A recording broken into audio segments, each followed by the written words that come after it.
Hi everybody, I'm Jones. And I'm Mann. And we're Jones and Mann. And today we are jonesing on Ciroc BS.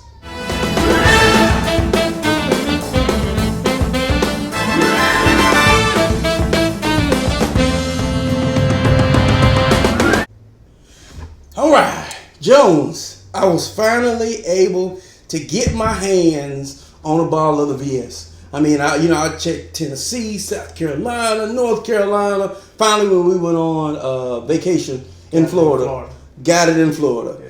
I am anxious to try it. Did you see anything about it? It's so new that there's not a lot out about it. Right. But I did, when you said Florida, I noticed that was one of the states that it was going to be popular in. Because It's going to be in Miami. It's going to be in Los Angeles. For sure. It's going to be in New York. So those major cities, you're going to be able to find it a little bit more there than you are anywhere else. So, that was one of the good things that you were able to find it in Florida. But I also noticed that it is going to be like most Ciroc. It's going to be made with French grapes. Okay. But it's going to be a brandy this time. So I'm curious as to why they're not going to make it into a cognac to kind of compete with your Hennessy's or Vazier. So let's see what we get. Let's crack it and clink them and drink them. So I'm going to get my Jones and Mann, wipe my brow here. Okay. Yeah. It is a little warm in Studio West right now. But yeah, I think the issue is like, I think to be a cognac is the grapes have to come from the cognac region, that area, and anything outside of that is brandy. So I guess maybe Diddy liked these grapes better, or he chose not to spend the money to go all the way. Yeah, and I think it also has to be aged in a certain type of barrel, but I couldn't find out what type of barrel this is aged in. Okay. So I have, I'm just saying it's a brandy. Like they say, it's a brandy. So let's do what we do. I will say this bottle was about $30 in Florida, so I imagine it's probably gonna be 40 something when it hits here. So I actually got a pretty good deal on it. Wooden dot. I heard it called a wood dot. Wooden cork at the top. Let's do what we do. House rules. Let's pour us a couple of shots. I actually, you like, where are you going? I actually ran and took a Henny shot right beforehand just so I could really check it out and have a frame of reference to compare it to. So, wow, strong. Yeah, that is. But not the normal brandy smell that you get. Is this brandy? I think this is brandy. Smells a little different to me. Click them and drink them.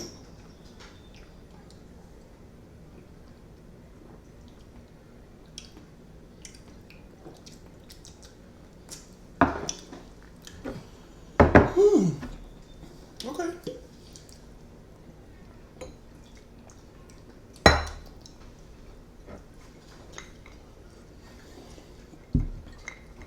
Any initial thoughts? No? Yeah, it's kind of what I think of brandy. Yeah, that same regular taste. Yeah. Okay. Click it and drink.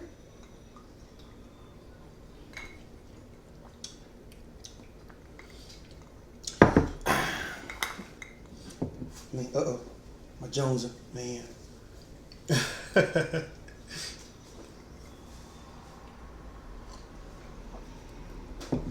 Actually, I'll go first on this one. Okay. Something out of the norm, I guess. Yeah. Somebody, we had a viewer say they wanted to hear more from Jones and less. Not he didn't say less from Mann, but I'm just assuming it.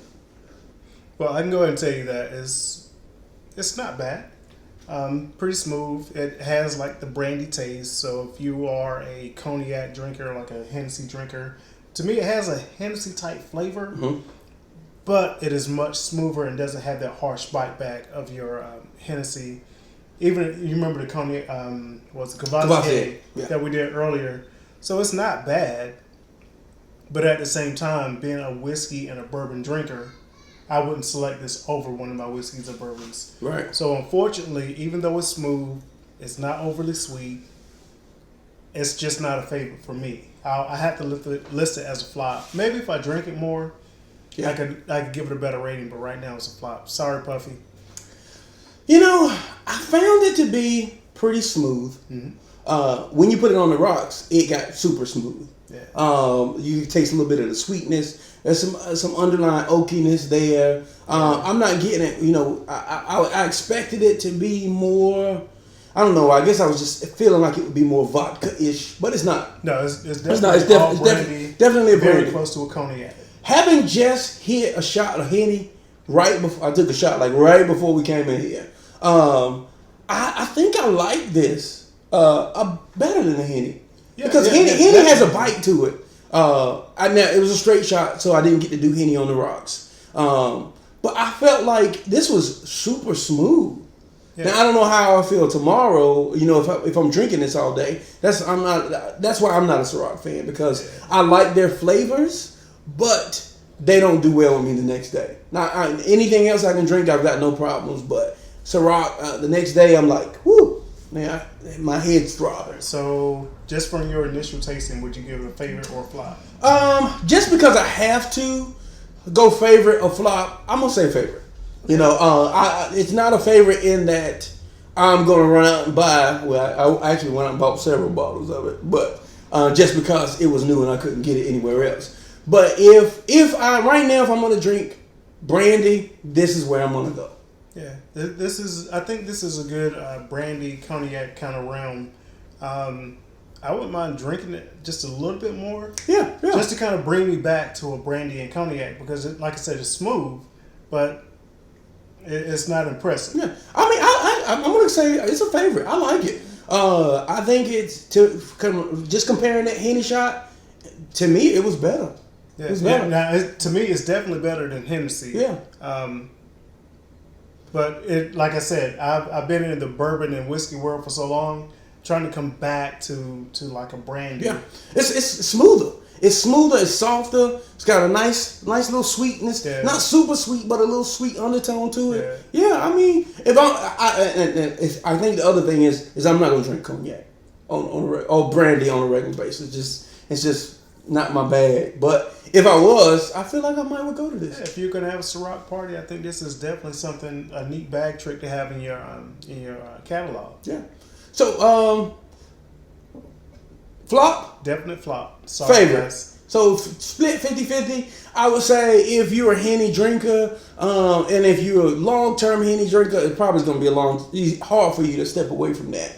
But if I don't really drink Henny too much, but I do like brandies. If you're a Cavassier drinker, you might really like this. Yeah. So there you have it, folks. I definitely say follow us on Instagram, Twitter, Facebook. We even got a P.O. box now. I didn't tell you about that. Oh, yeah. We got a P.O. box. Okay. So if you want to send us a letter, I'll put it down in the comments. Be sure to follow us, subscribe, click that bell, and Ciroc VS. Yeah. See you next time with Jones and Mann. Thanks for sticking around to the end. As a matter of fact, thanks for sticking with us. Jones and I, we were sitting around trying to figure out what we could do for our viewers and subscribers. Well, we decided to do a giveaway. We're going to be giving away a Jones and Mann starter kit. Details about what's in the starter kit are going to be coming soon. But here's how you can earn entries into the drawing. From the 1st until the end of July, we're going to be watching for entries. Here's how you earn them. One of two ways. The first is by posting a video telling your tipsy tale on either Facebook or Instagram at Jones and Mann, so at us, and hashtag tipsy tale. The second way you can earn is by sharing Jones and Mann on YouTube with one of your friends. And just tell that friend, go on the videos, watch them, find their favorite, and comment. In the comment, they need to add your username. That way we'll know who sent that person to the page. So you got two ways. One, Tipsy Tale, Facebook, Instagram, add us and hashtag. Or two, having a friend go onto one of our videos, comment this is their favorite, and add you on it. All the entries that we see over the 1st to the 31st of July, we'll add those entries up And on the August 3rd episode, we will do the drawing and reveal who wins the Jones and Mann starter kit.